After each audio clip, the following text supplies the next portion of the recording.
하나님께서 오늘 저희들에게 주신 말씀은 두 부분입니다. 먼저는 마태복음 28장 19절과 좀 네, 19절과 20절의 말씀, 그 다음에 디모데후서 2장 2절의 말씀, 한 목소리로 하나님의 말씀을 봉독하도록 하겠습니다. 마태복음 28장 19절입니다. 다 같이 시작. 그러므로 너희는 가서 모든 민족으로 제자로 삼아 아버지와 아들과 성령의 이름으로 세례를 베풀고 내가 너희에게 분부한 모든 것을 가르쳐 지키게 하라. 볼지어다 내가 세상 끝날까지 너희와 항상 함께 있으리라 하시니라. 아멘. 디모데후서 2장 2절 한 절의 말씀입니다. 찾으신 줄 알고 바로 못 찾죠? 앞에 내용도 보시면서 다 같이 봉독하겠습니다. 시작. 또 내가 많은 증인 앞에서 내게 들은 바를 충성된 사람들에게 부탁하라. 그들이 또 다른 사람들을 가르칠 수 있으리라. 아멘. 여러분의 기도 덕분에 제가 미얀마 인도차이나 한인 선교사 대회입니다. 벌써 25회가 되었네요. 25년 전에 이 인도차이나 5개국이죠. 베트남, 캄보디아, 라오스, 태국, 미얀마, 이렇게 인도와 중국 사이에 있는 반도, 인도차이나 이 반도에 5개국이 있습니다. 5개국 모임의 선교사들이 지금은 많아졌죠. 옛날에는 한 1000여 명이 됐었는데 지금은 한 3000명이 넘습니다. 3000명이 뭡니까? 4000 가정 되는 것 같습니다. 그렇게 많은 선교적 확장이 있는 선교사들이 모여서 1년에 한 번씩 그런 선교 전략을 나누고 또 서로 만나서 교제하고 또 그 지역을 위해서, 미얀마죠. 이번에는 미얀마 지역을 위하여 기도하고 또 함께 나누는 그런 시간입니다. 저는 사실 2004년에 베트남에 왔을 때 미얀마 대회였습니다. 그때 5회. 그래서 제가 미얀마를 베트남에 오자마자 처음 선교 대회를 간 곳이 미얀마였습니다. 그러니까 20년 만에 간 거죠, 제가. 그래서 20년 만에 가서 그것을 다시 둘러봤는데 느낌은 진짜 똑같다. 똑같은 거예요. 20년이 지났는데도 바뀌어진 게 별로 없는 거예요. 물론 건물이 좀 올라가고 여러 가지 상황이 올라갔죠. 그거에 반면에 이 베트남은 얼마나 많이 발전했는지 몰라요. 20년 동안 이 베트남은 정말 놀라운 성장과 변화를 가져왔습니다. 그리고 기독교적으로도 성장을 했고, 근데 미얀마는 여전히 똑같은 모습을 가지고 있는 것을 보면서 참 안타까웠고, 또 제가 8년 전에 그곳에 제 후배 선교사를 이렇게 들여보내놨습니다. 그래서 그 선교사들이 얼마나 잘하고 있는지를 좀 살펴봤는데 참 어려운 지역에서 사역을 하고 있는 거예요. 현지인 아파트에서 살면서 또 현지인 교회를 하면서 또 현지인을 제자를 삼기 위해서 부단히 애쓰고 수고하는, 또 그것도 자녀도 3명입니다. 그 3명을 양육하면서 또 홈스쿨링 하면서 그런 사역을 감당하고 있더라고요. 참 열악한 환경 속에서 한국 선교사들이 미얀마에서 귀한 사역을 감당하고 있습니다. 그거에 비해서 이 베트남은 선진국입니다. 선진국. 여러분은 선진국에 살고 있다는 것을 기억하시고 오늘도 감사함으로 베트남에서 생활하는 저와 여러분이 되셨으면 좋겠습니다. 네, 한번 이거 넘길 수 있도록 해주시죠. 자, 오늘은 저희들이 신학 훈련을 하고 있습니다. 교회에서 신앙을 우리가 훈련받고 신앙을 잘 성장하기 위해서 어떤 것들이 있는지를 우리가 좀 주제를 삼아서 얘기 나누면서 우리가 예배, 말씀, 기도 이런 것들을 우리가 나눴습니다. 그동안. 오늘은 교회에서 신앙생활을 하면서 제자 훈련과 양육이라는 것을 들어보셨을 겁니다. 이 교회에서는 이 제자 훈련과 양육은 아주 중요합니다. 이 과정을 감당하지 않으면 여러분의 삶과 여러분의 성품과 여러분의 사역적인 부분, 또 여러분의 신앙적인 부분이 결코 성장할 수 없다는 거예요. 그러니까 반드시 이 제자 훈련과 양육은 교회에서 감당해야 하며, 또 성도들은 이 훈련들을 반드시 여러분의 삶 가운데 받아 가셔야 합니다. 그래서 저는 제자 훈련과 양육의 중요한 키워드가 있다면 저는 과정이라고 생각합니다. 과정. 이건 과정이다. 우리가 주님을 닮아가면서 주님의 모습을 닮아가는 이 과정 속에서 받아야 할 훈련이 뭐냐? 바로 제자 훈련이고 양육이라는 거예요.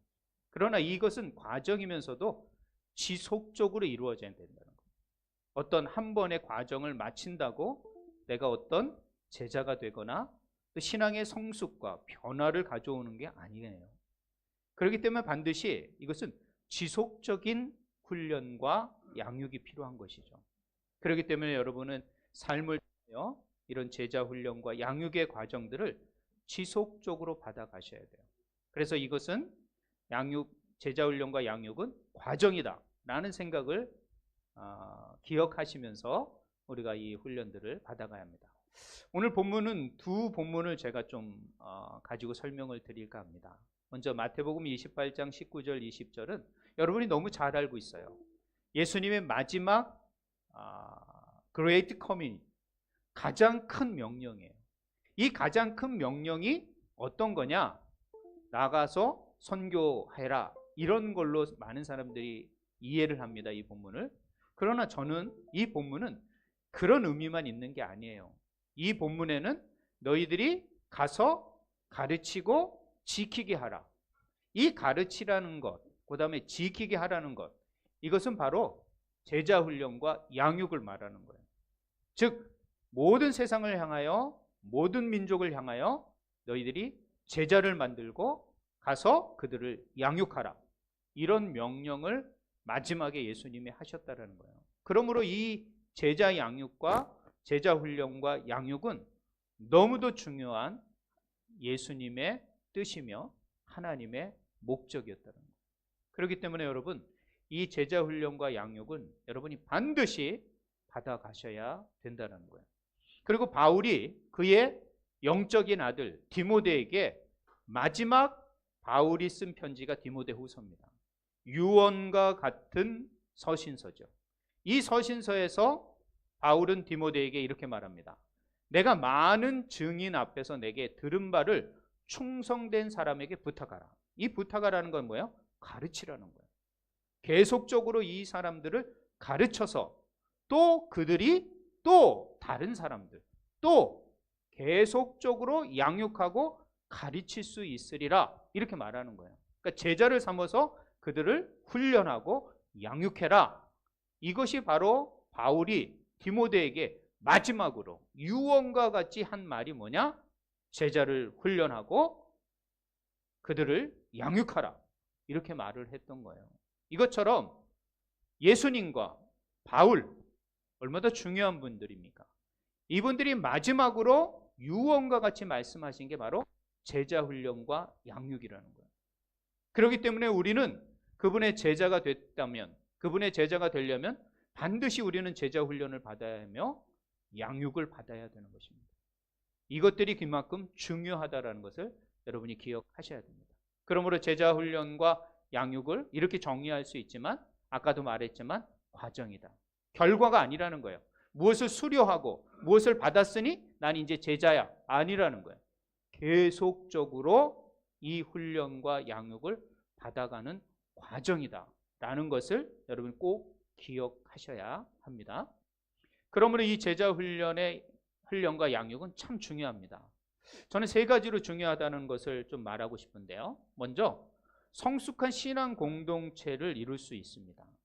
이것을 통하여 우리가 교회 공동체가 성숙되길 원한다, 성장하길 원한다. 그것은 바로 제자 훈련이에요. 이런 양육의 과정을 많은 성도들이 함께 할 때 그 교회는 성숙되어져 가는 공동체로 만들어진다는 거예요. 또 이 훈련과 이 양육을 통하여 복음이 전파되는 거예요. 복음이 하나님의 나라가 확장될 수 있다는 거예요. 그렇기 때문에 우리는 이 제자훈련과 양육을 지속적으로 받아야 된다는 것이죠. 또 이것은 다음 세대, 우리 때 신앙이 끝나는 게 아니라 이 신앙이 주님이 오실 때까지 우리의 자녀와 그리고 또 자녀들에게 전수될 수 있기 때문에 반드시 이 제자훈련과 양육은 아주 중요한 것이라는 것을 여러분이 기억해야 합니다. 자, 그러므로 오늘 예수님께서 우리에게 이 지상명령을 내렸는데 이 지상명령이 바로 제자훈련과 양육이다라는 것을 할 때, 그러면 그 제자훈련과 양육을 어떻게 해야 할까? 여러분이 누군가를 가르치거나 또 여러분이 누군가에게 복음을 전할 때 어떻게 전해야 할까? 그때 첫 번째 생각할 게 있는 겁니다. 그것은 뭐냐 하면 내가 예수님의 권세에 기초한 제자훈련을 받고 있다. 또 제가 제자훈련을 할 때도 저의 권세로 하는 게 아니에요. 바로 예수님의 권세로 하신 거라는 거예요. 예수님이 이미 계획하시고 이미 정해놓으신 그 길, 그리고 오늘 이 마태복음에는 이 권세가 어느 권세냐면 하늘과 땅의 모든 권세라고 그랬어요.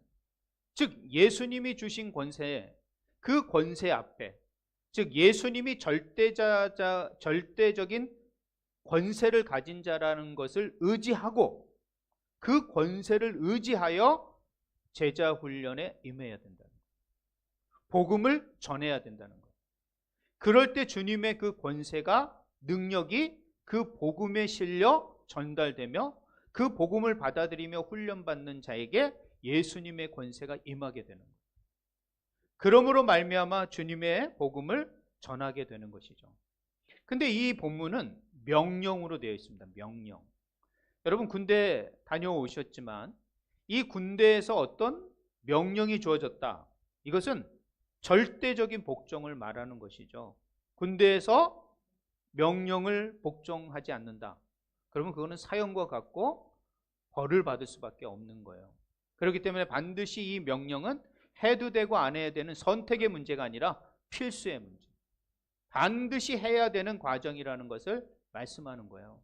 그렇기 때문에 이 제자훈련은 아주 중요한 주님의 명령이라는 것을 우리는 기억해야 합니다. 그리고 이 제자훈련은 반드시 주님의 권세가 주어지고 있다.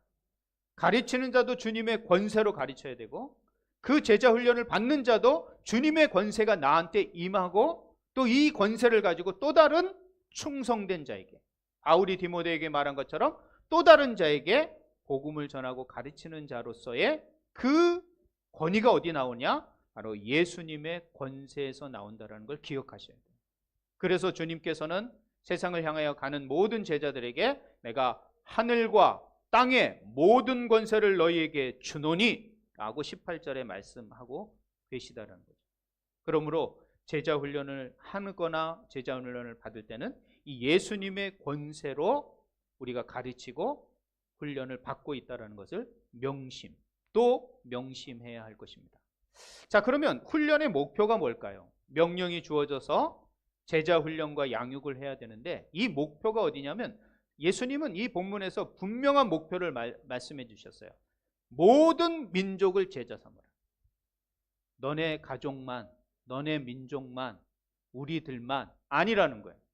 주님은 땅끝까지 이르러 모든 민족을 제자 삼으라라는 그런 명령을 주셨다라는 거예요. 즉 목표점을 주었다라는 거예요. 여러분의 제자 훈련의 목표라는 거예요. 여러분의 훈련의 목적이 분명하다라는 거예요. 그는 모든 사람들에게 복음을 전하는 거예요. 그는 차별이나 차등이나 어떤 범위를 제한하는 게 아닙니다. 반드시 땅끝까지 이르러 모든 사람, 모든 인류에게 복음을 전하는 거죠. 그럼 모든 인류에게 복음을 전하기 위해서 누구를 보냅니까? 저희들은 선교사를 보내는 거예요. 저처럼 20년 전에 베트남에 선교사로 오게 된 것이죠.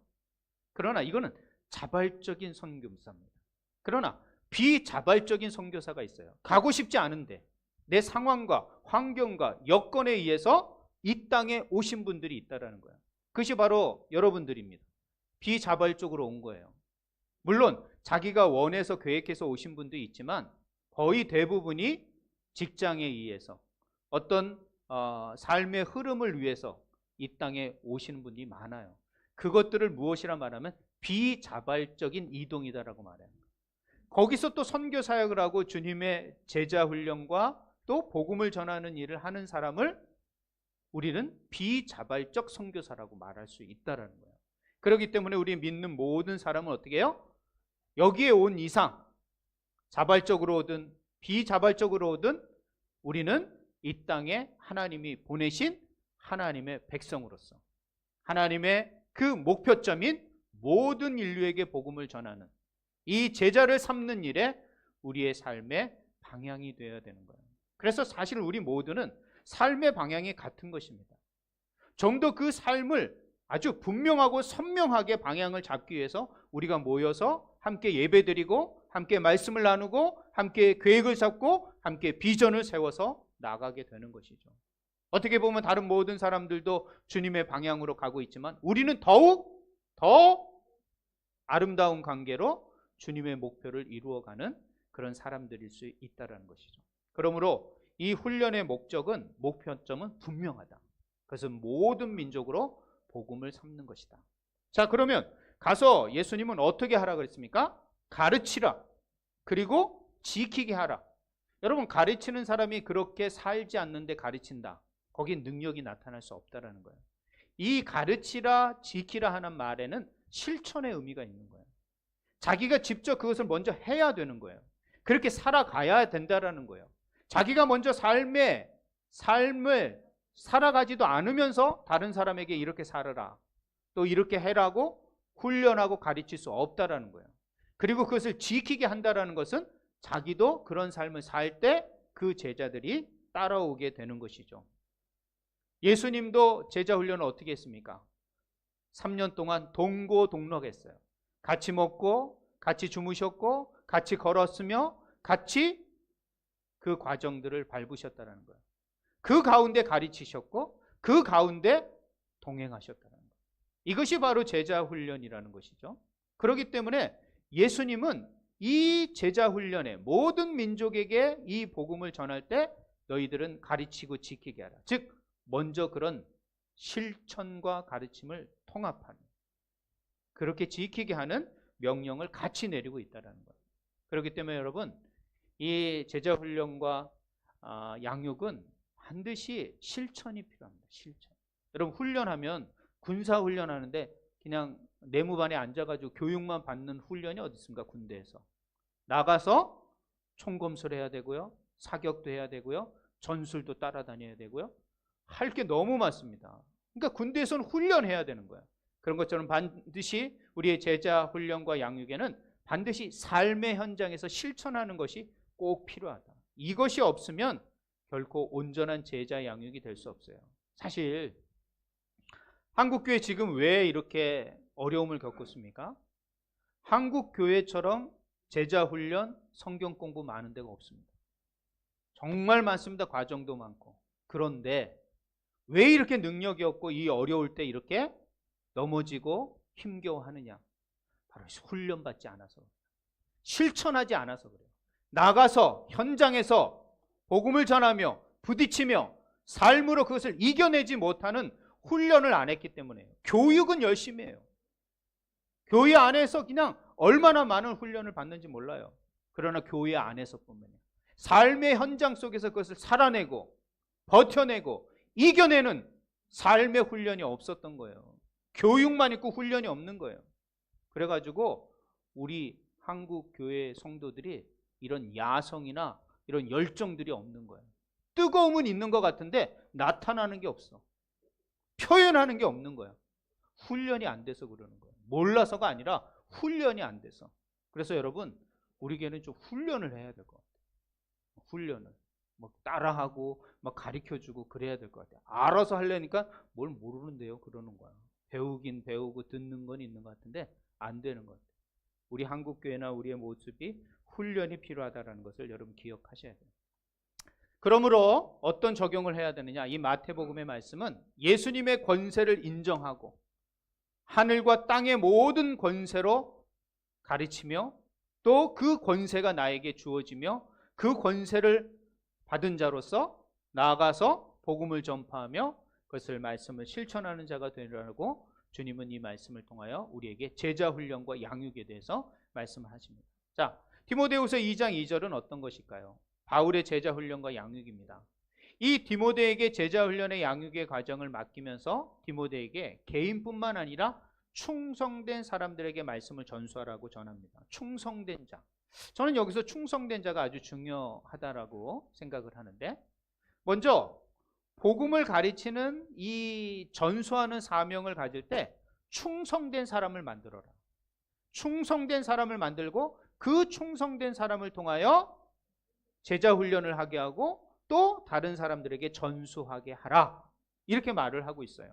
그럼 이 충성된 사람들은 어떤 사람들인가? 그러니까 우리의 제자 훈련과 양육의 목표는 저는 충성된 사람을 만드는 거란. 충성된 사람들을 만든다는 것은 어떤 것일까? 충성은 뭐 하는 거예요? 변하지 않는 거예요.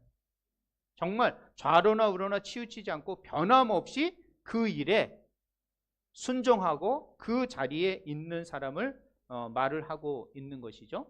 그리고 이 아까 본문의 말씀처럼 또 충성된 다른 사람에게 복음을 전하라. 이 말은 반드시 우리는 누군가를 또 가르치는 자가 되어야 된다는 거예요. 즉 복음의 전수자, 복음의 연속성을 가지고 우리는 이 훈련에 임해야 되며 내가 누군가를 가르쳐야 된다는 생각으로 배우셔야 되는 거예요. 근데 우리는 제가 뭘 가르쳐요? 목사님이 가르치고 저는 배우기만 할게요. 이러는 사람이 있어요. 그러면요, 이 복음은, 이 신앙은 다음 세대에게 전수될 수가 없는 거예요.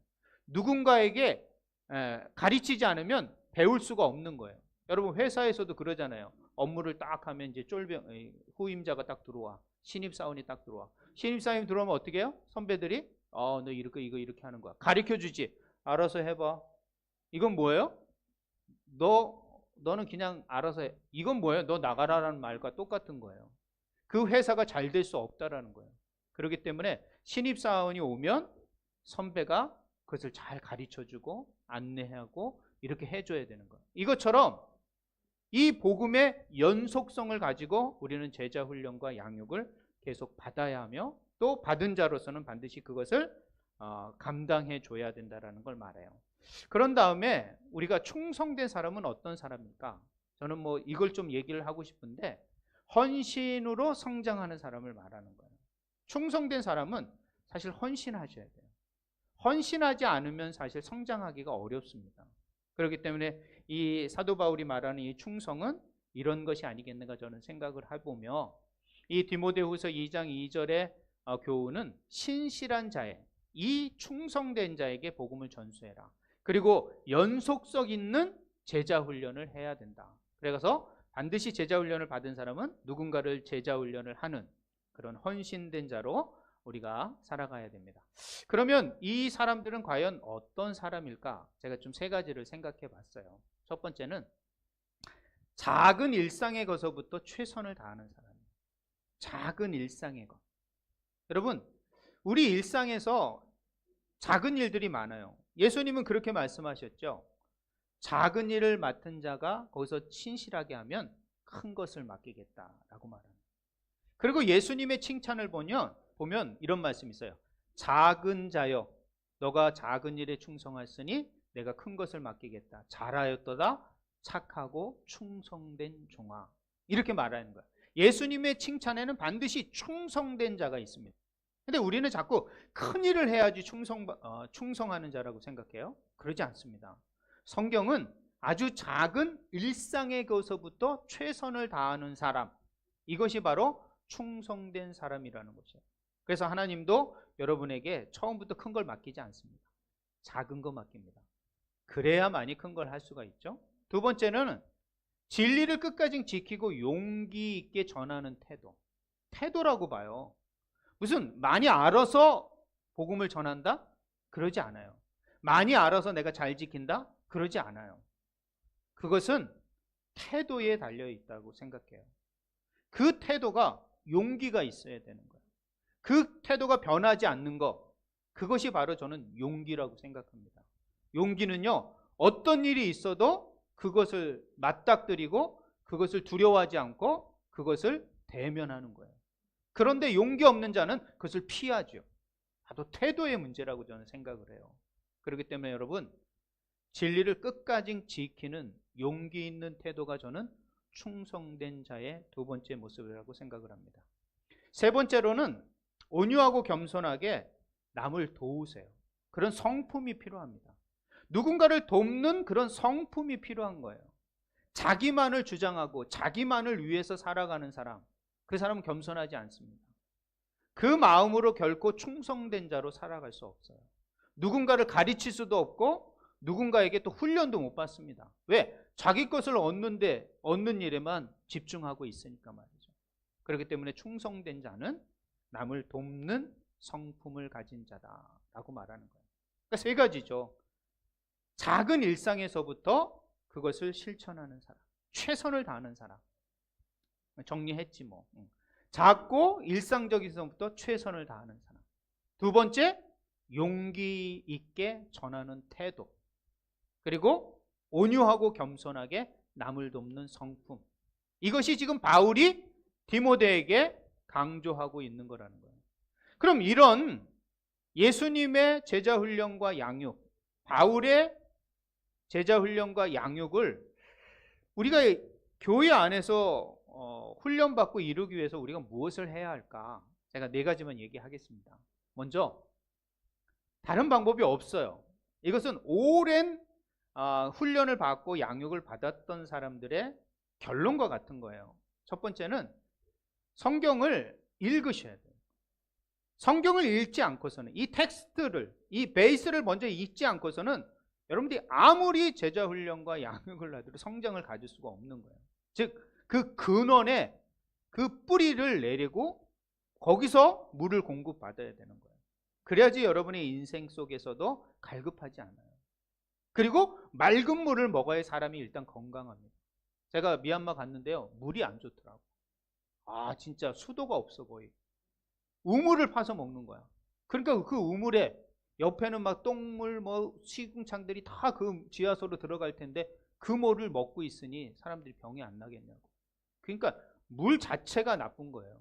그러니까 축축하고요. 제가 웬만하면 제가 그렇게 안 하는데 요번엔 호텔에서 잤는데 너무 축축한 거예요. 좋은 호텔도 마찬가지야.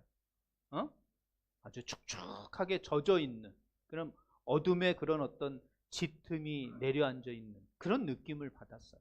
참 정치가 얼마나 중요한가를 제가 생각을 하게 됐습니다. 그리고 복음은 미얀마가 우리보다 더 먼저 들어갔어요. 베트남보다 더 먼저 들어갔어요. 200년이 됐으니까. 200년이 넘었는데도 정치와 사회와 경제가 안 되니까 그 종교조차도 성장할 수 없게 되는 거예요. 그러니까 여러분, 무슨 경제가 올라가면 신앙이 없어지겠지, 많이 믿는 사람들이 없어지겠지, 종교는 아마 점점 축소될 거야. 천만에요. 그러지 않습니다.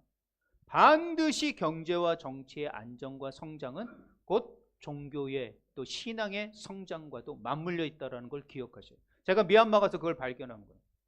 그러니까 베트남의 경제가 더 높아지고 잘 되고 그 다음에 정치가 안정된다는 것은 그만큼 신앙과 종교적인 것도 안정과 성장을 이룰 수 있다고 봐야 되는 거예요. 생각해 보세요. 먹고 사는 문제가 해결되지 않는데 신앙 갖기 쉽습니까? 안 되는 거예요. 그렇기 때문에 먹고 사는 문제와 안정적 평화가 이루어져야지 사람들은 다시 한번 더 초월적인 존재를 찾게 되고 또 그것을 갈망하는 시대가 오게 되는 거예요. 그렇기 때문에 너무 경제가 처지고 막 정치가 불안정하면 신앙을 갖기가 사실 쉽지 않습니다. 그러므로 여러분, 베트남과 한국을 위해서도 기도하셔야 돼요. 정치와 경제가 안정적이어야지 우리의 신앙과 우리의 종교가 더 확장될 수 있다는 것을 기억하셔야 돼요. 자, 그렇기 때문에 여러분 먼저 성경을 읽으셔야 돼요. 그래서 제가 이제 카톡으로 계속 성경 읽기를 하잖아요. 그것만 잘 따라와도 하루에 20분만 투자하면 여러분이 1년 동안 성경을 1독 내지 2독을 할 수 있게 되는 거예요. 제가 어저께 장모님하고 잠깐 통화했는데 임선교사 고마워. 우리 장모님은 저를 늘 선교사로 불러주세요. 목사님으로. 그러면서 어떻게 하냐면 매일 보내주는 성경과 기도 영상 너무 잘 보고 있어. 미국에서 오신 거예요. 지금 미국에서 연락 온 거예요. 응? 그 어르신이 평생 성경 읽고 말씀 보고 전도하시고 사역하셨던 그 장모님이 지금도 그 말씀을 듣고 하루가 너무 좋고 너무 재밌다고 그러는 거예요. 그러니까 여러분 하나하나 따라가시란 말이에요. 따라가시면. 젊어서 바빠요. 늙어서 읽을게요. 늙어서 어떻게 합니까? 머리 팽팽 돌아갈 때 하셔야 됩니다. 제자 훈련과 이런 건. 나중에 그냥 힘 빠지고 시간 없으면 하라 그래도 하지도 못해요. 병원 가기 바쁘고 몸 관리하기 바쁘지 절대 안 되는 거예요. 지금 하셔야 돼요. 지금 하셔야 돼요. 지금 안 하면 안 되는 거예요. 그래서 성경 읽게 하고요. 또 묵상을 해야 돼. 여러분 이 명상은 이 현대인, 스트레스가 많은 이 현대인들에게 너무도 중요한 이 방법 중에 하나예요. 그 스트레스를 제거할 수 있는 것은요, 멍 때리는 거예요. 멍 때리는 거. 왜 바닷가 가가지고 어디 산에 가서 멍 때리는지 아세요? 그게 명상과 같기 때문에 그래요. 그 명상과 같고 멍 때리는 순간 우리의 모든 뇌는 어떻게 돼요? 모든 일로부터 잠시 쉬게 되는 거예요. 우리 뇌가 우리의 모든 에너지의 30% 이상을 차지합니다. 그렇기 때문에 이 뇌를 쉬게 한다는 것이 온 몸과 온 정신을 다 쉬게 하는 것과 같은 거예요. 그렇기 때문에 여러분 이 성경을 읽고 그것을 잠시 묵상하는 건 여러분의 정신 건강과 여러분의 육체 건강에 너무도 중요한 일과 연관되어 있다는 걸 기억하셔야 돼요. 그렇기 때문에 이 20분 그리고 기도하는 그 5분 그걸 못 투자한다? 그럼 여러분 인생의 건강과 그런 모든 걸로부터 자유할 수 없게 되는 거예요. 50만 넘어보세요. 60 가까이 되면요 이제는 늦습니다. 되기 전에 하시라는 거예요. 여기 지금 뒤에 앉아있는 청년들 30, 40대에게 내가 얘기하는 거야. 5, 60대는 잘하고 있지. 그분들이 바빠서 안 하실 수 있으니까 제발 성경을 읽고 묵상하시기 바랍니다. 두 번째로는 신학적 기초 지식이 있어야 되는 거예요. 죄송하지만 이건 교리 교육이 필요한 거예요. 이 초대교회나 중세교회는 교리 교육을 아주 잘했어요. 우리가 종교개혁을 일으키면서 가장 먼저 만든 게 다 요리문답입니다. 즉 교리문답서를 만들었다는 거예요. 그렇기 때문에 이 성경을 체계적으로 정리한 이 교리를 교육하는 건 배운다는 건 너무도 중요합니다. 1년에 한 번 이런 간단한 신학서적을 읽는 건 여러분의 신앙생활에 너무도 중요합니다. 우리나라 너무 책 안 읽는 거 아시죠? 책 읽으셔야 됩니다. 제가 이번에 미얀마 가가지고 책을 한 권 읽었습니다. 그래도 한 권을 그동안 못 읽은 책 가져가면서 또 우리 사모님이 책은 또 안 읽으면서 왜 가져가 그러더라고요. 물론 저는 가지고 다니면서 안 읽긴 합니다. 근데 이번에 미얀마 가서는 읽었습니다. 진짜 뭐 시간이 많이 남더라고요. 다 선교대회 하고 가니까 나만 남은 거야. 그러니까 나만 이제 그 후배가 뭐 지도 바쁘니까 호텔에 넣어놓고 자기 일 보더라고. 그러니까 뭐 시간 남잖아요. 책 좀 읽고 그다음에 또 이동하는 게 많으니까 또 책도 읽고 그랬었습니다. 그래서 책을 읽으셔야 돼요. 책을 읽지 않으면 사실은 이 시대를 이해할 수도 없고 누구를 가르치거나 무엇을 배운다라는 건 쉽지 않은 일입니다. 그렇기 때문에 여러분 저희 교회는 그래서 지금 하이델베르크 요리문답을 공부하고 있습니다. 요즘 몇 주간 쉬어서 좀 아쉬운데 저희들이 지금 그것을 1년 넘도록 하고 있는 거예요. 너무 중요합니다. 저는 이건 반드시 해야 됩니다. 왜? 베트남이나 지금 한국에 이단이 성행하고 있습니다. 이단에 넘어가는 모든 사람들이 왜 넘어가느냐? 바로 교리가 안 되기 때문에. 이 교리 교육이 안 됐기 때문에 넘어가고 있다는 거예요. 그래서 반드시 이 신학적 기초 지식을 공부하는 교리 교육 해야 된다는 거예요. 저희 교회는 그래서 이 두 개는 놓치지 않는 거예요. 성경 읽기, 묵상 기도하는 거, 그 다음에 어떻게 해요? 교리 공부하는 거. 놓치지 않으려고 그러는 거예요. 세 번째로는 소그룹 성경 모임에 참여하셔야 돼요. 이 제자 훈련과 양육을 하기 위해서는 반드시 이 소그룹 모임에 참석해야 된다는 것을 꼭 기억을 해야 합니다. 이거지 하지 않으면 여러분 안 돼요. 내년부터는 여러 가지 소그룹 모임을 제가 만들도록 하겠습니다. 제발 그 모임에 참여해 주셔야지 가는 거지. 저만 하겠다고 뭐 이 발표해 놓고 아무도 안 오면 그게 유지가 안 되는 거예요. 그러니까 여러분이 시간 내셔서 그 모임을 하길 바랍니다. 그리고 특별히 베트남 신앙 이 패턴 자체가 대그룹으로 하기는 어려운 것 같아요. 그래서 소그룹 아니면 1대1 뭐 이런 공부가 참 중요할 것 같습니다. 그리고 제가 좀 시간이 되니까 여러분이 그 일하는 곳, 여러분이 사역하는 곳으로 제가 찾아갈 수도 있어요. 그래서 그 찾아가서. 그래서 제가 베트남에서 사역하는 선교 사역은요, 찾아가는 선교입니다. 저는 처음부터 찾아가는 선교였어요. 즉, 베트남 목회자들이 있는 지역에 가서 저는 가르쳤어요. 내일도 제가 하노이 갑니다. 그 사람들 내려오게 하면요, 수천만 동이 듭니다. 그죠? 한 사람이 내려오려면 얼마가 듭니까? 근데 40명, 50명이 내려온다고 생각해 봐요. 얼마나 힘듭니까? 그러니까 나만 올라가는 거야. 나 한 사람만 올라가면 거기서 가르침도 끝나는 거잖아요. 찾아가는 선교, 찾아가는 성경 공부. 이게 필요하지 않겠는가 저는 생각해 봅니다. 그래서 언제든 여러분이 성경 공부하고 싶습니다. 목사님과 함께 말씀을 나누고 싶습니까? 콜하십시오. 제가 갈 테니까. 다른 거 제껴놓고 성경 공부하겠다, 성경을 알고 싶겠다라고 구한다면 제가 무조건 다른 일을 제쳐놓고 달려가겠습니다. 그리고 뭐 다 멀지도 않는데, 다 여기 근처에 있는데 뭐 먼지도 않는데 그렇습니다. 충분히 가능하다는 거예요. 그래서 이런 성경 모임에 꼭 참석하시기 바랍니다. 세 번째로는 지속적인 실천의 삶을 사셔야 되는 거예요. 성경 공부도 안 하고 기도도 안 하고 또 교리 공부도 안 하고 아무것도 참여하지 않는데 거기에 성장이 있고 변화가 일어나냐? 그럴 수 없다라는 거예요. 그러니까 그 자리인 거예요. 근데 그 자리일 수가 없는 거예요. 다 퇴보하는 거예요. 신앙이 유지가 안 되는 거예요. 저 오히려 세상의 유혹에 다 넘어가지 어떻게 유지가 되겠습니까? 그러니까 더 적극적으로 이런 모임과 또 성경 읽는 것과 기도하는 것과 말씀을 공부하는 이것에 제자훈련과 양육에 참여하셔야 돼요. 참여하지 않고서는 절대 안 됩니다. 그리고 기도하시기 바랍니다. 제가 늘 말씀드렸지만 지난 2시간을 통하여 기도를 강조했지 않습니까? 기도해야지 내적 성찰이 일어납니다. 내적 성찰이 일어나야지 진정한 변화가 일어나는 거예요. 그런 성찰이 없이 변화가 일어난다. 말도 안 되는 겁니다. 여러분은 가만히 있는데 예수님이 여러분을 변화시키지 않습니다. 예수님은 가라! 예수님이 가는 게 아니에요. 여러분이 가야 되는 거예요. 여러분이 가서 지키고 가르치셔야 돼요. 그렇게 살고 실천하고 변화하고 누군가를 가르치는 자가 되셔야 한다는 거예요. 그렇기 때문에 여러분 반드시 지속적 실천이 필요한 거예요. 제가 오늘 제자 양육과 제자 훈련과 양육에 대해서 말씀드렸습니다. 키워드가 뭐라고요? 과정입니다. 지속적 과정이 필요한 거다. 그러므로 여러분 내가 어디서 제자 훈련 받았네, 뭐 훈련 받았네, 양육 받았네 끝나는 게 아니라는 거예요.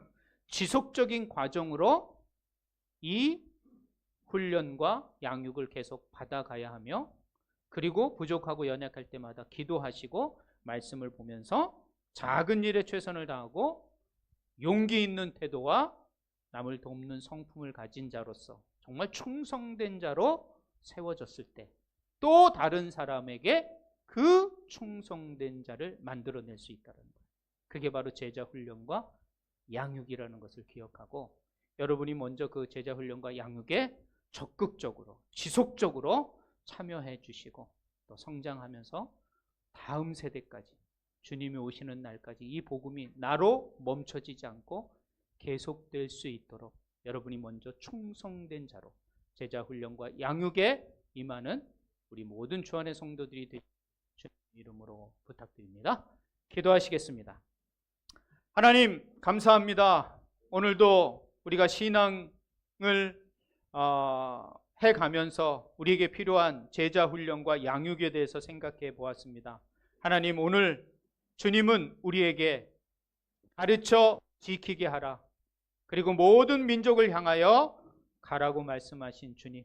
그들에게 가서 주님께서 제자들에게 가르치시고 지키게 하셨던 모든 것들을 가리키라고 말씀하신 주님.